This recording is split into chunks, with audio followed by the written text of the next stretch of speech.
Our theme this month is faith, and my topic today is partnering with divine design. Partnering with divine design. Faith is a verb. Faith is a verb. Faith is an activity. It's an activity.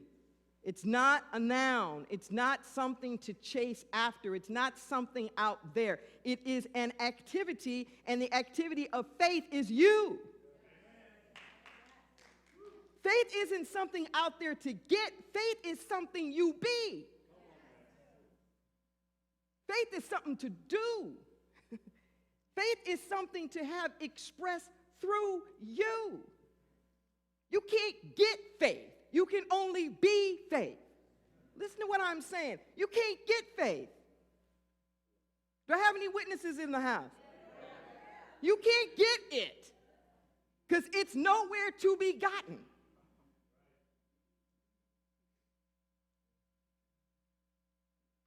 You can't get it. You can't buy it. You can't borrow it. You can't find it.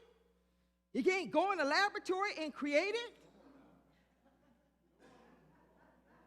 The only faith you will ever know is the faith that comes through you. Where is it? It's already in you. It's already there.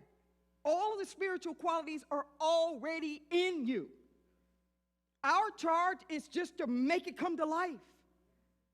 Our charge is to activate it.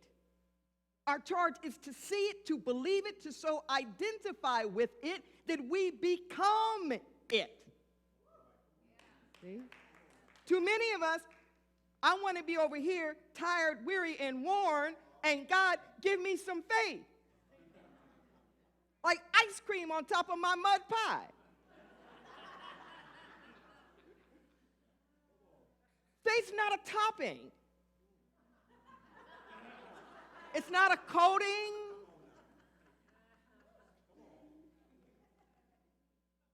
It's not something extra. It's not adding a little cream to your coffee, make it a little lighter, not so dark and heavy. Faith is you. Listen to what I'm saying. Faith is you. Your life is lived at the level of your faith. Your experience of life is at the level of your faith. Breathe that in for a moment.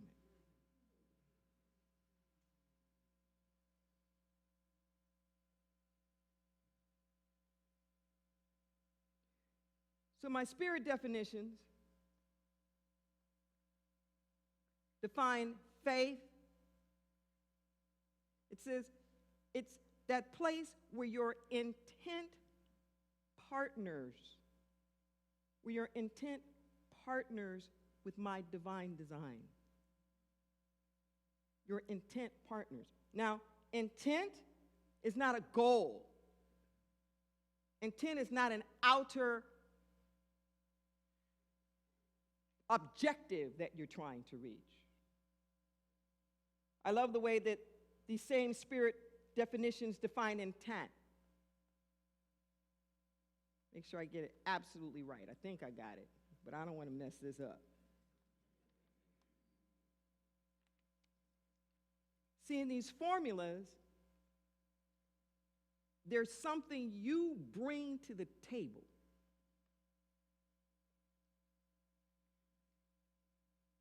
There's some activity with what you bring to the table with what Spirit already has. But you can't experience the spiritual quality until you bring something to the table and intermingle with what is already there. And it describes intent as this, as where, not when, not if, but where. Intent is where all aspects of your being. Just breathe that in for a moment. Not a goal. It's not an objective. Those of you who've been studying with us know this about intent. It's your motivation. It's your processes. It's that place where all your thoughts and your feelings and your emotions and your actions all become congruent. They come in with each other. It's that place of no cross purposes, where all aspects of your being awaken. Catch that. All aspects of your being awaken and align with right action. That's what intent is. When all aspects of your being awaken, your mind, your heart, your soul, your feelings, your actions, your thoughts, your words, your emotions, everything you're trying to do, all your motivations for what you're trying to do, all the processes that you're using to try to get to where you're trying to go, when all of that truly awakens and aligns with right action, oh, that's true intent. That's intent. You take that and you partner that with divine design, and you got faith. You take that and you partner with divine design. So for those of you who are a little on the Lord or God, get a little Tourette's, I don't care what you call it, okay? But I'm talking about a divine design. I'm talking about an infinite wisdom and an infinite intelligence. Okay? I am talking about something that knows, and it knows that it knows, and it is not confused, and it alone is in control. That's what I'm talking about. I'm saying is that something within you has to partner with that. Listen to what I'm saying. You don't just sit here idly, wallowing, moaning, complaining, being in doubt and fear and begging some distant deity to lay something on you. Don't get tired. That's your part.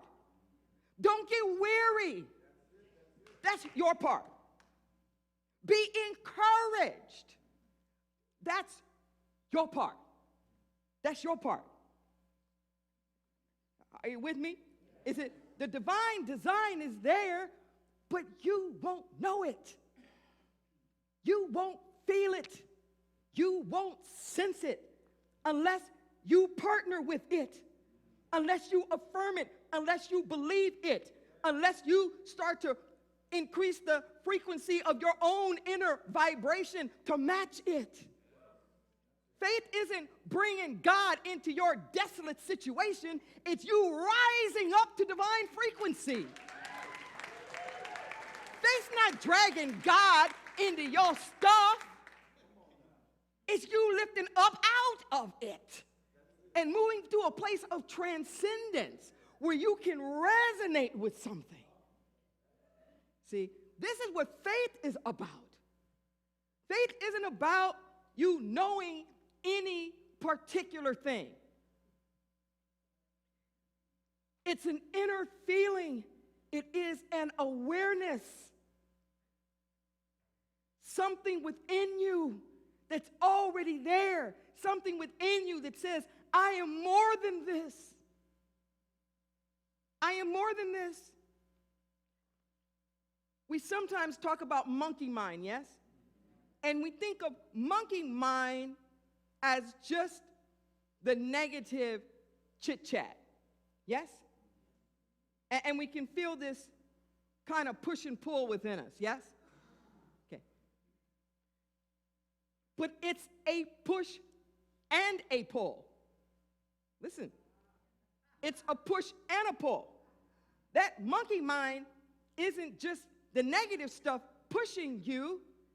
There's also something divine in you that's trying to pull you out. That monkey mind is you arguing with the divine.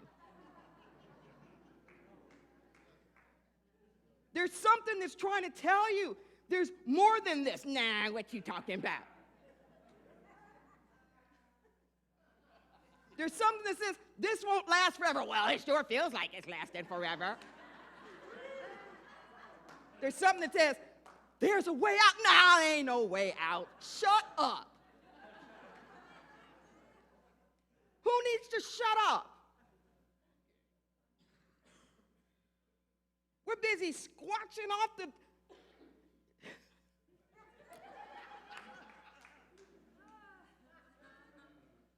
There's a letter in the Sacred Yes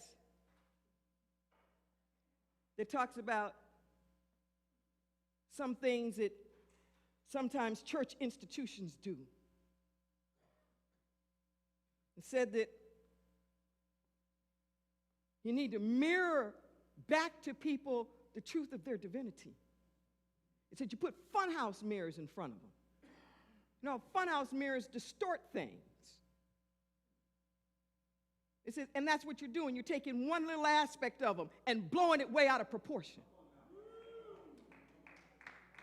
The only mirror you need to put in front of people is the mirror that mirrors them back to me. No funhouse mirrors. They said you're busy taking fire extinguishers and trying to snuff out their own little light. They don't do it. That's what we do. It's like we're taking fire extinguishers. Any spark of hope, no. Any spark of overcoming, shut up, shut up, shut up.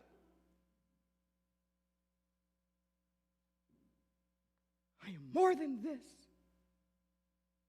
Spirit always says, I am more than this. This is not idle waiting. It's yielding. Yielding.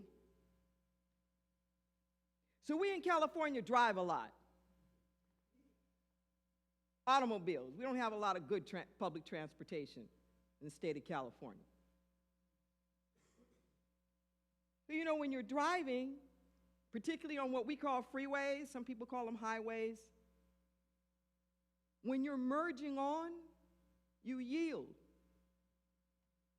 Yield means you pay attention. You don't just rush on the road like you're the only one there. You slow your roll down to let whatever you are about to collide with go ahead of you.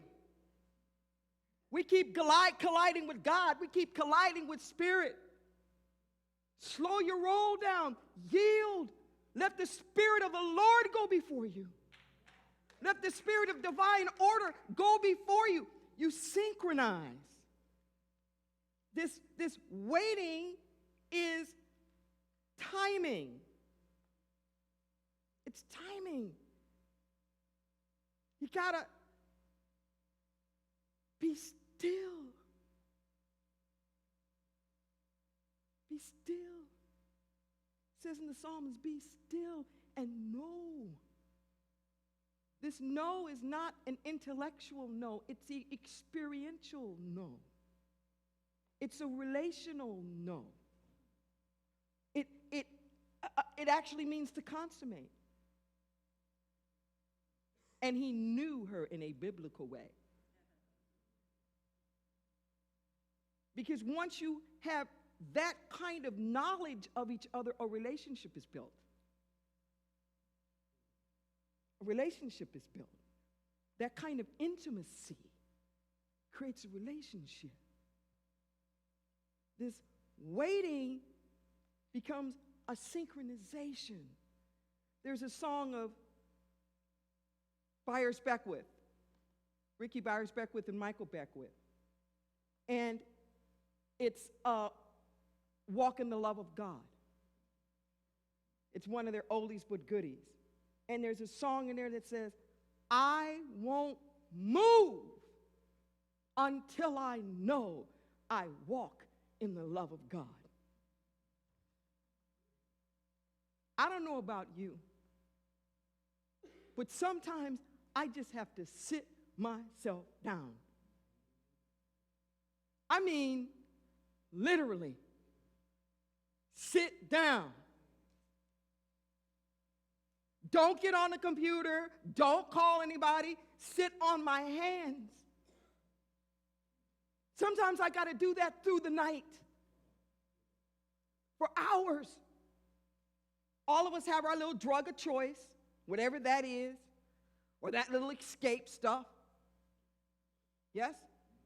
And it clouds our mind, and we get on the rhythm of everything else, the drum major of doubt, the falseness of fear, the tyranny of our own timetables, and it pulls us off. Anytime we're looking outside to people, places, and things to synchronize with, we may not even realize that we're doing it. When we synchronize, it's not always intentional, but I am asking us to become intentional. Become intentional. Each and every one of us is profoundly powerful. You are more powerful than you could ever imagine. More powerful than anything that you can possibly think of. It's you. It is your energy. Your energy field. Your energy field is not contained within your body. Your energy field. Have you ever walked in a room? Nobody was saying anything, but there was a whole lot being said.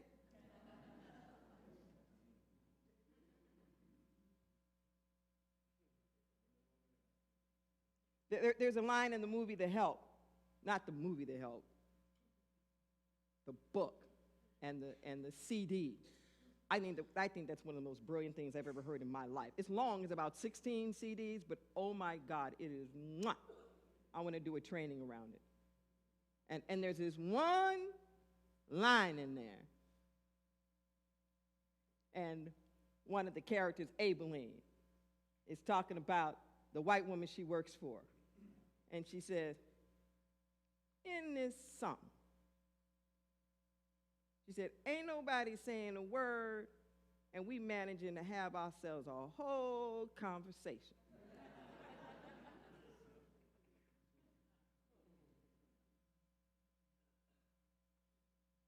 But here's the thing about your energy. You control it. Let that sink in for a moment. You control it. Nobody else controls it but you. I don't care what's going on or happening. You are the one that controls your energy. You're the only one that's in your mind. You're the only one who is declaring what is or is not. You are the only one who is defining you. You partner with divine design. I had this epiphany this week, and I've been mulling with it because it feels very profound to me. There's an example that I often give here about what we need to do with our energy. And I talk about language. How in the English language, we are as a state of being whatever it is that we have. That's the way the English language is designed. So, if you don't have a lot of money, you are poor. I am poor. I am rich. I am broke. I am 20. Like you actually are whatever the state of conditions are. English is a contrived language. It's a mutt language designed for colonialism. Just like Swahili was designed for the transatlantic slave trade. It was designed. English did not exist in biblical days. It has Greek roots and Roman roots and German roots and French roots. It's actually one of the newer languages, okay? And I use this example often of Spanish and how Spanish has different verbs of being. There's ser, which is that the isness, the I am, but they also have tener, which technically means to have. So in Spanish, you wouldn't say, I am hungry, I have hunger. You feel the difference in that? It's not what I am. I have it, and then I won't. You wouldn't say, I am a certain age, I have this many years. I have it now, and then I won't. And how important it is for English speakers to start developing the spiritual equivalent of a tener, which is to have something, but not be it. Have it, but not be it. So there's a song that the choir has been rehearsing now. And there was something about the lyrics of it that really struck me.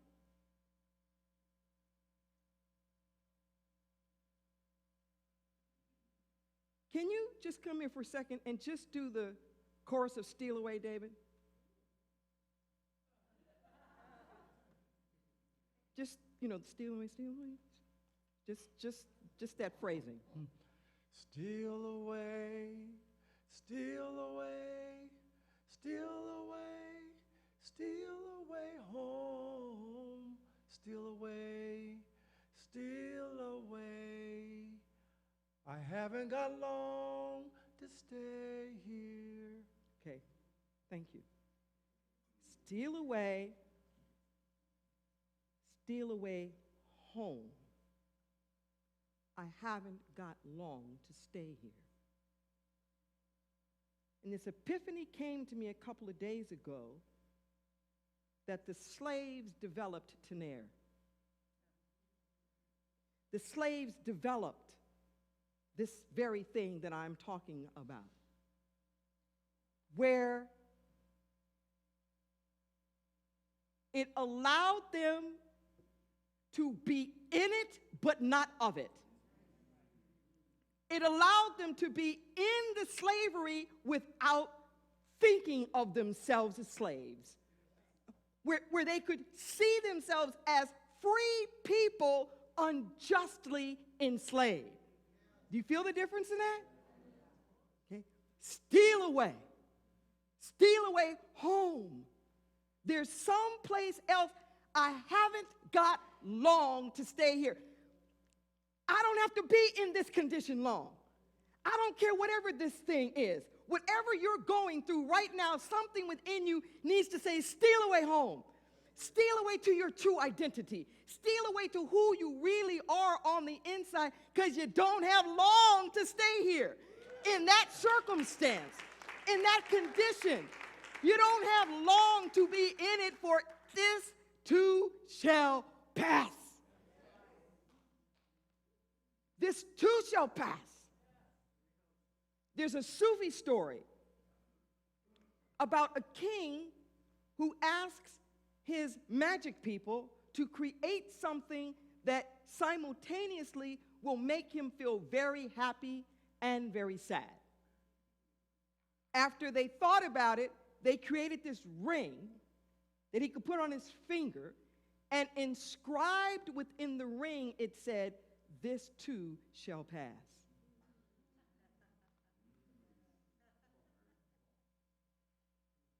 that would make him very happy and very sad.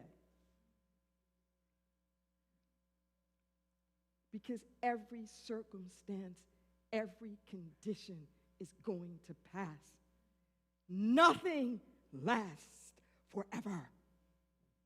Rome will fall.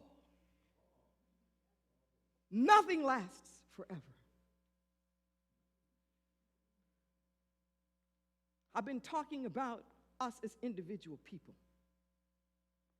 But I want you to take this power that I am talking about and magnify it, supersize it when you think of us as a collective. When you think of us as a society, we are more powerful than anything that you can possibly imagine.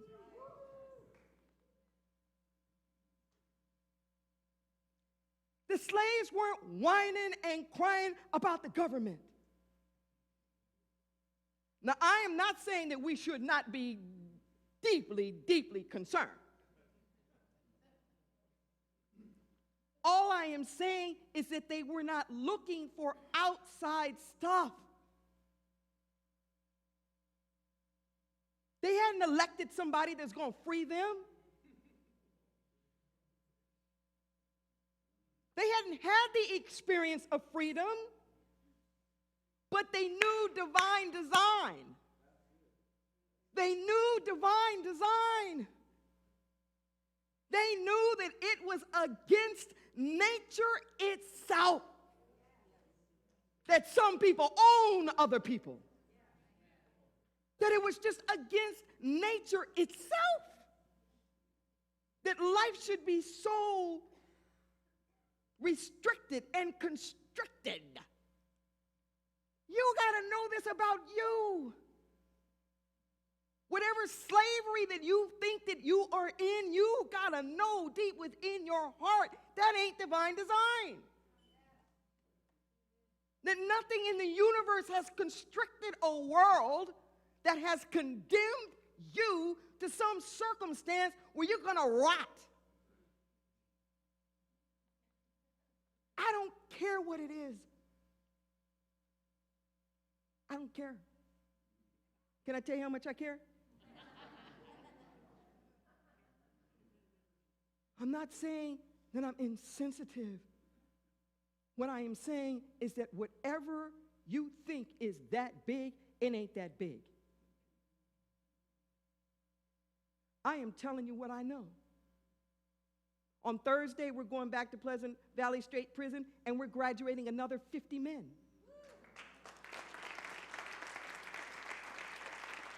Out of our 4-month program.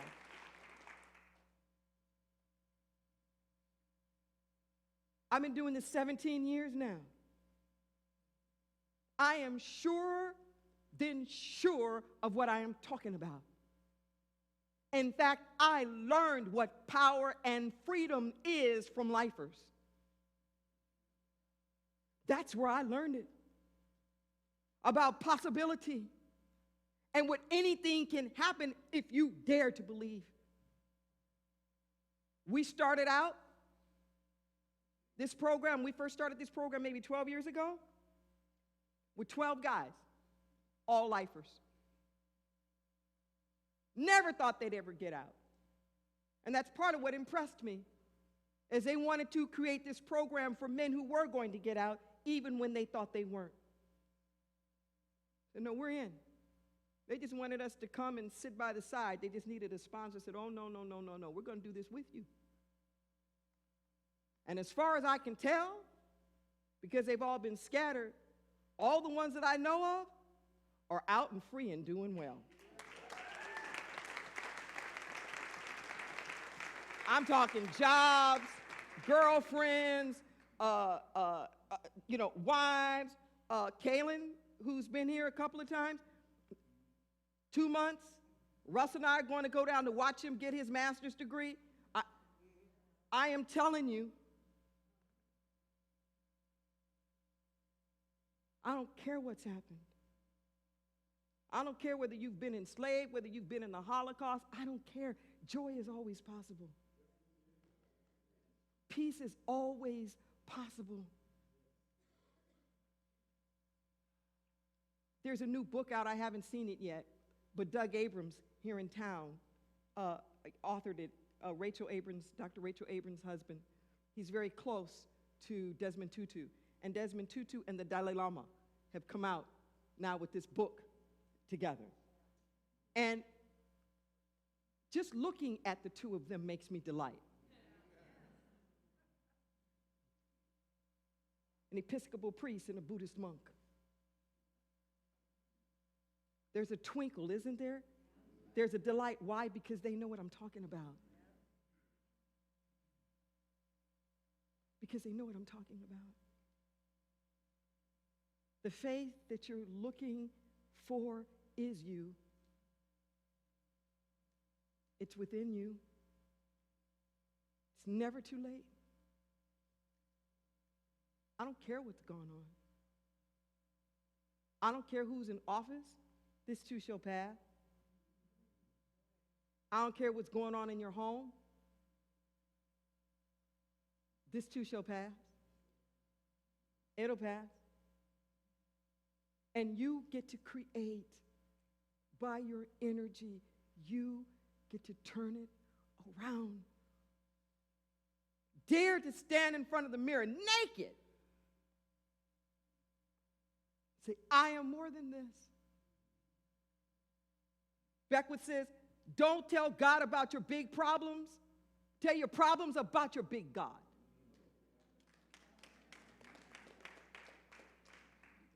The mark of the moral universe is long, but it bends towards justice. So I don't care whether we're talking about something global or in your house. Deep within you, you got to believe something. Deep within, you got to know that there's always possibility. It may not manifest that way, but it'll manifest some way. It may not look like what you think it's supposed to look like, but the healing will come. The healing will come. I remember some of the last words from my father.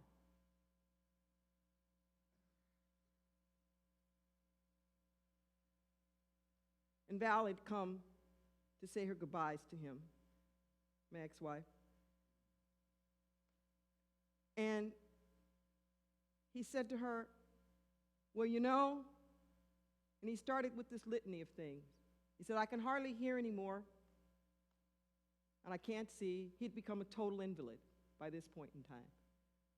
And on his 90th birthday, he had a gastro bypass, so he wasn't eating anymore, and he was really mourning that.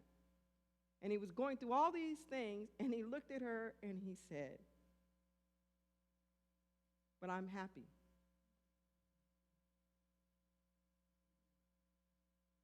I never, ever, ever thought I would hear those words out of that man's mouth.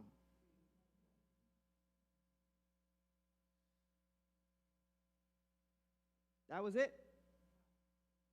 3.5, 4 years ago. That was it. Hearing that out of him, can't move, can't this, that, can't that. It was like, you know what? God is. He's got his healing. He's free now. I can see he's free. He can get up on out of here. He's going home. Because he's figured out none of this is me. I'm not trapped. This is a body, these are circumstances, but there's a me that's free. And I'm telling you, there's a you that's free.